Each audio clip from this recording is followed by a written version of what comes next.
ನನ್ನ ಮನೋಮನದಲ್ಲಿ ಸ್ಮರಿಸ್ತಾ ಇವತ್ತಿನ ದಿವಸ ಜಾಗತಿಕ ಲಿಂಗಾಯತ ಮಹಾಸಭಾ ಕಲಬುರಗಿ ಘಟಕದ ಒಂದು ನೂತನ ಪದಾಧಿಕಾರಿಗಳ ಆಯ್ಕೆ ಮಾಡಿದ್ದೇವೆ. ಆ ವಿಷಯವನ್ನು ಇಡೀ ಸಮಾಜದಲ್ಲಿ ನಾಡಿನಲ್ಲಿ ಜನರಿಗೆ ತಿಳಿಪಡಿಸುವ ವಿಷಯದಿಂದ ಇವತ್ತಿನ ದಿವಸ ಪತ್ರಿಕಾಗೋಷ್ಠಿಯನ್ನು ಕರೆಯಲಾಗಿದೆ. ಈ ಪತ್ರಿಕಾಗೋಷ್ಠಿ ಆಗಮಿಸ್ತಕ್ಕಂಥ ಎಲ್ಲ ನಮ್ಮ ಮಾಧ್ಯಮ ಮಿತ್ರರಿಗೆ ನಮ್ಮ ಜಾಗತಿಕ ಲಿಂಗಾಯತ ಮಹಾಸಭಾ ವತಿಯಿಂದ ತುಂಬದ ಒಂದು ಸ್ವಾಗತವನ್ನು ಬಯಸುತ್ತೇನೆ. ಅದೇ ರೀತಿ ಈ ಒಂದು ವೇದಿಕೆಯಲ್ಲಿ ಆಸನಿರ್ತಕ್ಕಂಥ ಹಾಗೂ ವೇದಿಕೆ ಮುಂಬಾಗಿರ್ತಕ್ಕಂಥ ನಮ್ಮ ಜಾಗತಿಕ ಲಿಂಗಾಯತ ಮಹಾಸಭಾದ ಆತ್ಮೀಯ ಎಲ್ಲ ಸದಸ್ಯರು ಕೂಡ ತುಂಬದ ಒಂದು ಸ್ವಾಗತವನ್ನು ಬಯಸುತ್ತೇನೆ. ಇವತ್ತಿನ ದಿವಸ ಇವಾಗ ಜಾಗತಿಕ ಲಿಂಗಾಯತ ಮಹಾಸಭಾದ ಗೌರವಾಧ್ಯಕ್ಷರಾಗಿ ಒಂದು ದಿವಸ ನಾವು ಶರಣ ಪ್ರಭುಲಿಂಗ ಮಾನವಕರನ್ನು ಗೌರವಾಧ್ಯಕ್ಷ ಮಾಡಿದ್ದೇವೆ. ಅದೇ ರೀತಿ ಶರಣರಾಗಿರ್ತಕ್ಕಂಥ ಆರ್ಜಿ ಶೆಟ್ಗಾರ್ ಹಿರಿಯರು ಹಾಗೂ ಬಸವಾಭಿಮಾನಿಯಾಗಿರ್ತಕ್ಕಂಥ ಆರ್ಜಿ ಶೆಟ್ಗಾರ್ ಅವರನ್ನು ಅಧ್ಯಕ್ಷರನ್ನು ಮಾಡಿದ್ದೇವೆ. ಹಾಗೂ ಶರಣ ಅಶೋಕ್ ಹೋಳಿ ಇವರನ್ನು ಮಹಾಪ್ರಧಾನ ಕಾರ್ಯದರ್ಶಿಯನ್ನಾಗಿ ಮಾಡಿದ್ದೇವೆ. ಹಾಗೂ ನಾನು ಶಿವಕುಮಾರ್ ಬಿದ್ರಿ ಕಾರ್ಯದರ್ಶಿಯಾಗಿ ನೇಮಕ ಮಾಡಲಾಗಿದೆ. ಅದೇ ರೀತಿಯಾಗಿ ಹಿರಿಯರಾಗಿರ್ತಕ್ಕಂಥ ಶರಣ ಹನುಮಂತರಾವ್ ಪಾಟೀಲ್ ಹುಸ್ನೂರ್ ಅವರಿಗೆ ಉಪಾಧ್ಯಕ್ಷರನ್ನು ನೇಮಕ ಮಾಡಲಾಗಿದೆ. ಶರಣ ಶಾಂತಪ್ಪ ಪಾಟೀಲ್ ಸಣ್ಣೂರು ಅವರನ್ನು ಕೂಡ ಉಪಾಧ್ಯಕ್ಷರನ್ನು ಮಾಡಲಾಗಿದೆ. ಹಾಗೂ ಹೆಚ್ಚಿನ ಜವಾಬ್ದಾರಿ ಮುಖ್ಯ ಘಟಕ ಹಣಕಾಸಿನ ಒಂದು ಜವಾಬ್ದಾರಿಯನ್ನು ಶರಣ ಬಸವರಾಜ್ ಕೋಣಿ ಅವರನ್ನು ಖಜಾಂಚಿಯಾಗಿ ಮಾಡಲಾಗಿದೆ. ಗೌರವ ಸಲಹೆಗಾರರಾಗಿ ಶರಣ ಹಿರಿಯ ಚಿಂತಕರಾಗಿರ್ತಕ್ಕಂಥ ಆರ್.ಕೆ. ಹುಡುಗಿ ಸರನ್ನು ಗೌರವ ಸಲಹೆಗಾರರಾಗಿ ಮಾಡಿದ್ದಾರೆ. ಅದೇ ರೀತಿ ಶರಣ ರವೀಂದ್ರ ಶಾರ್ವದೇವರನ್ನು ಗೌರವ ಸಲಹೆಗಾರರಾಗಿ ಮಾಡಲಾಗಿದೆ. ಹಾಗೂ ಕಾರ್ಯಕಾರಿಣಿ ಮತ್ತು ಸಮಿತಿ ಸದಸ್ಯರಾಗಿ ಶಿವಶರಣಪ್ಪ ದೇಗಾಂವ್, ಧನರಾಜ್ ತಂಬಾಳೆ, ಮಲ್ಲಿಕಾರ್ಜುನ ಒಡನ್ಕೇರಿ, ಅಂಬಾರಾಯ್ ಬಿರಾದಾರ್, ರಾಜಶೇಖರ ಚೆನ್ನೈ ಪೋವಾಡ್, ಶಶಿಕಾಂತ್ ಪ್ರಸಾದ್, ಅಯ್ಯನಗೌಡ ಪಾಟೀಲ್, ಜಗನ್ನಾಥ್ ರಾಜೋಟಿ, ಮನೋಹರ್ ಜವಣಗಿ, ಜನಬಸಪ್ಪ ನಾಗೂರ್. ನಮ್ಮೆಲ್ಲರನ್ನ ಸ್ವಾಗತಗೊಂಡಿರ್ತಕ್ಕಂಥ ಶಿವಕುಮಾರ್ ಬಿದಿರಿ ಕಾರ್ಯದರ್ಶಿಯವರಿಗೆ ತುಂಬ ಧನ್ಯವಾದಗಳು. ಜಿಲ್ಲಾ ಜಾಗತಿಕ ಲಿಂಗಾಯತ ಮಹಾಸಭಾ 2018ರಲ್ಲಿ ರಚನೆಗೊಂಡು ಈ ಒಂದು ಸಂಸ್ಥೆ ಲಿಂಗಾಯತ ಧರ್ಮೀಯರ ಮಾತೃ ಸಂಸ್ಥೆ. ಎಲ್ಲ ಬಸವಪರ ಸಂಘಟನೆಗಳು ಮತ್ತು ಲಿಂಗಾಯತ ಮಠಾಧೀಶರ ಒಕ್ಕೂಟದಿಂದ ಈ ಸಂಸ್ಥೆಯನ್ನು ಹುಟ್ಟು ಹಾಕಿರ್ತಕ್ಕಂಥದ್ದು ಬಸವಪರ ಸಂಘಟನೆಗಳ ಒಕ್ಕೂಟವೇ ಜಾಗತಿಕ ಲಿಂಗಾಯತ ಮಹಾಸಭಾ. ಇದರ ಘನ ಉದ್ದೇಶ ಲಿಂಗಾಯತ ಧರ್ಮಕ್ಕೆ 900 ವರ್ಷಗಳ ಹಿಂದೆ ಸ್ವತಂತ್ರ ಧರ್ಮವನ್ನು ಸ್ಥಾಪನೆ ಮಾಡಿರ್ತಕ್ಕಂಥ ಗುರು ಬಸವಣ್ಣನವರ ಧರ್ಮಕ್ಕೆ ಭಾರತದ ಸಂವಿಧಾನದಲ್ಲಿ ಮಾನ್ಯತೆಯನ್ನು ಪಡಿತಕ್ಕಂಥ ಉದ್ದೇಶದಿಂದ ಹೊಂದಿರತಕ್ಕಂಥ ಈ ಒಂದು ಜಾಗತಿಕ ಲಿಂಗಾಯತ ಮಹಾಸಭಾ. ಈಗಾಗಲೇ ನಮ್ಮ ಭಾರತದ ಸಂವಿಧಾನದಲ್ಲಿ 1963ರಲ್ಲಿ ಬೌದ್ಧ ಧರ್ಮಕ್ಕೆ ಸ್ವತಂತ್ರವಾಗಿರ್ತಕ್ಕಂಥ ಮಾನ್ಯತೆಯನ್ನು ಕೊಡಲಾಗಿದೆ. 1993ರಲ್ಲಿ ಸಿಖ್ ಧರ್ಮಕ್ಕೆ ಮಾನ್ಯತೆಯನ್ನು ಕೊಡಲಾಗಿದೆ. ಇತ್ತೀಚೆಗೆ 2014ರಲ್ಲಿ ಜೈನ್ ಧರ್ಮಕ್ಕೆ ಸ್ವತಂತ್ರವಾಗಿರ್ತಕ್ಕಂಥ ಅಲ್ಪಸಂಖ್ಯಾತರ ದರ್ಜೆಯ ಮಾನ್ಯತೆಯನ್ನು ಭಾರತದ ಸಂವಿಧಾನದಲ್ಲಿ ಕೊಡಲಾಗಿದೆ. ಈ ಭಾರತದ ಜನಸಂಖ್ಯೆ 140 ಕೋಟಿಯಲ್ಲಿ ಕೇವಲ ಲಿಂಗಾಯತ ಧರ್ಮೀಯರ, ಅದರಲ್ಲಿ ವಿಶೇಷವಾಗಿ ಕರ್ನಾಟಕ, ಆಂಧ್ರ, ತೆಲಂಗಾಣ, ಮಹಾರಾಷ್ಟ್ರ, ಕೆಲವು ಭಾಗದ ತಮಿಳುನಾಡು, ಕೇರಳದಲ್ಲಿ ಸೇರಿ 3 ಕೋಟಿ ಇರ್ತಕ್ಕಂಥ ಜನಸಂಖ್ಯೆ. ಭಾರತದ ಜನಸಂಖ್ಯೆ ಆಧಾರವನ್ನು ತೆಗೆದುಕೊಂಡ್ರೆ ಇದು ಕೇವಲ ಅಲ್ಪಸಂಖ್ಯಾತರು ಅಂತಕ್ಕಂಥದ್ದು ನಮಗೆ ಗೊತ್ತಾಗಿದೆ.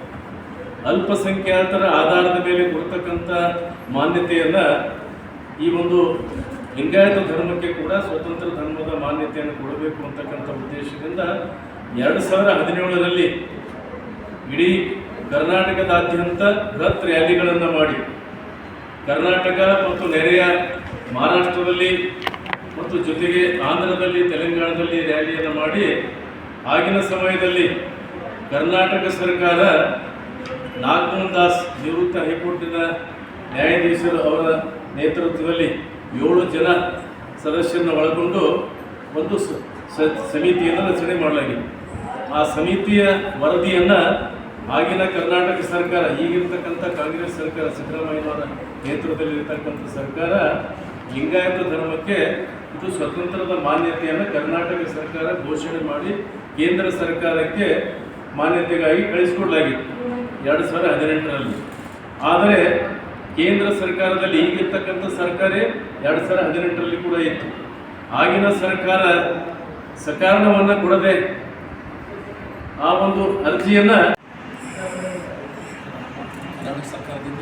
ಕರ್ನಾಟಕ ಸರ್ಕಾರದಿಂದ 102 ಪಟ್ಟಿಯಲ್ಲಿ ವೀರಶೈವ ಅಂತಕ್ಕಂಥದ್ದು 38ನೇ ಸೀರಿಯಲ್ ನಂಬರ್ ಕೂಡ ಕೊಟ್ಟಿದ್ದಾರೆ. ಅದೊಂದು ವೀರಶೈವ ಅಂತಕ್ಕಂಥದ್ದು ಉಪಜಾತಿ, ಅದು ಒಂದು ಸ್ವತಂತ್ರ ಧರ್ಮವಲ್ಲ. ಅದನ್ನು ಕೂಡ ಸ್ಪಷ್ಟೀಕರಣ ಮಾಡ್ತಾ ಇದ್ದೇವೆ. ಲಿಂಗಾಯತ ಧರ್ಮ ಸ್ವತಂತ್ರವಾಗಿರ್ತಕ್ಕಂಥ ಧರ್ಮ. ಅದರಲ್ಲಿ 102 ಉಪಜಾತಿಗಳಲ್ಲಿ ವೀರಶೈವ ಅಂತಕ್ಕಂಥದಕ್ಕೊಂದು ಉಪಜಾತಿ. ಈಗ ಹೇಳ್ತೀನಿ ಕೇಳಿ ಅದನ್ನು ಸ್ಪಷ್ಟೀಕರಣ. ಇವಾಗ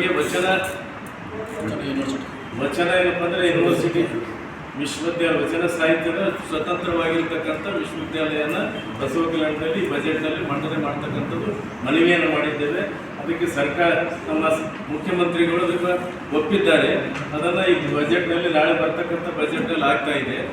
ಸ್ವತಂತ್ರವಾಗಿ ಬಸವಾದಿ ಶರಣರ ತತ್ವಗಳನ್ನು ಇಟ್ಟುಕೊಂಡು ಒಂದು ವಿಶ್ವವಿದ್ಯಾಲಯ ಮಾಡೋದು, ಇರ್ತಕ್ಕಂಥ ವಿಶ್ವವಿದ್ಯಾಲಯಕ್ಕೆ ನಾಮಕರಣ ಮಾಡತಕ್ಕಂಥದ್ದು ಆಗಿನ ಕಾಲದಲ್ಲಿ ಕಲ್ಯಾಣ ಕರ್ನಾಟಕದಲ್ಲಿ ಇರ್ತಕ್ಕಂಥ ವಿಶ್ವವಿದ್ಯಾಲಯಕ್ಕೆ ನಾಮಕರಣ ಮಾಡಬೇಕು ಅಂತೇಳಿ 96-98ನೇ ಇಸ್ವಿಯಲ್ಲಿ ಹೋರಾಟ ಮಾಡಿದ್ದೇವೆ.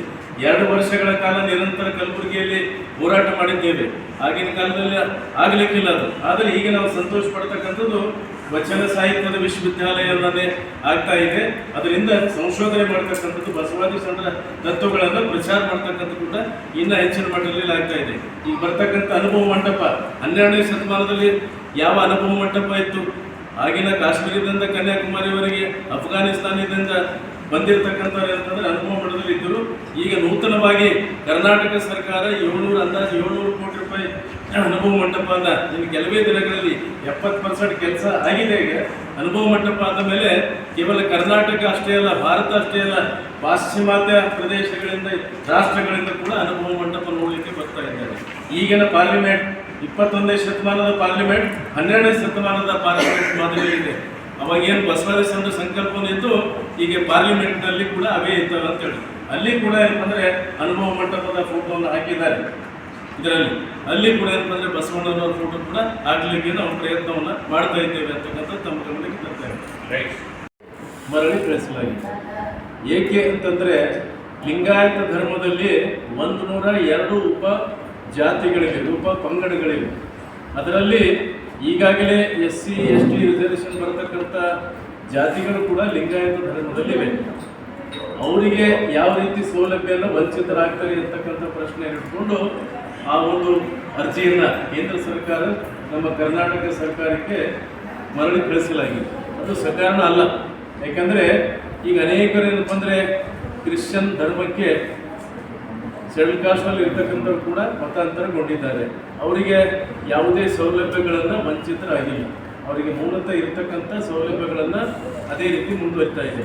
ಅದೇ ರೀತಿ ಲಿಂಗಾಯತ ಧರ್ಮದಲ್ಲಿ ಇರ್ತಕ್ಕಂಥವ್ರು ಕೂಡ ಅವರು ಪರಿಶಿಷ್ಟ ವರ್ಗದವರಿದ್ದರೂ ಕೂಡ ಆ ಒಂದು ಸೌಲಭ್ಯವನ್ನು ಮುಂದುವರಿತಿದೆ ಅಂತಕ್ಕಂಥ ದಿಸೆಯಿಂದ ಲಿಂಗಾಯತ ಧರ್ಮಕ್ಕೆ ಸ್ವತಂತ್ರವಾಗಿರ್ತಕ್ಕಂಥ ಮಾನ್ಯತೆಯನ್ನು ಪಡಿತಕ್ಕಂಥದ್ದು ನಮ್ಮೆಲ್ಲರ ಹಕ್ಕಾಗಿದೆ.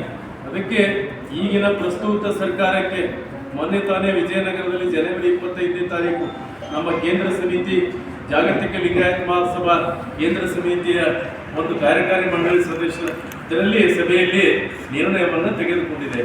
ಅದನ್ನು ಮರಳಿ ಮತ್ತೆ ಕರ್ನಾಟಕ ಸರ್ಕಾರದಿಂದ ಕೇಂದ್ರ ಸರ್ಕಾರಕ್ಕೆ ಮನವಿಯನ್ನು ಪುನರ್ ಸಲ್ಲಿಸಿ ಅದನ್ನು ಕ್ಲಾರಿಫೈ ಮಾಡಬೇಕು ಅಂತಕ್ಕಂಥ ದಿಸೆಯಲ್ಲಿ ಪ್ರಯತ್ನ ಮಾಡಲಾಗಿದೆ. ಈ ಒಂದು ಕಲಬುರಗಿ ಈ ನಾಡಿನಾದ್ಯಂತ ಎಲ್ಲ ಜಿಲ್ಲೆಗಳಲ್ಲಿ ಕೂಡ 2018ರಿಂದ ಇಲ್ಲಿವರೆಗೆ ಜಾಗತಿಕ ಲಿಂಗಾಯತ ಮಹಾಸಭಾ ಜಿಲ್ಲಾ ಘಟಕಗಳನ್ನು ಸ್ಥಾಪನೆಗೊಂಡಿವೆ. ಅದೇ ರೀತಿ ಕಲಬುರಗಿಯಲ್ಲಿ ಕೂಡ ಜನವರಿ 26, 2018ರಂದು ಈ ಒಂದು ಜಾಗತಿಕ ಲಿಂಗಾಯತ ಮಹಾಸಭಾ ಕಲಬುರಗಿ ಜಿಲ್ಲಾ ಘಟಕ ರಚನೆಯಾಗಿದೆ.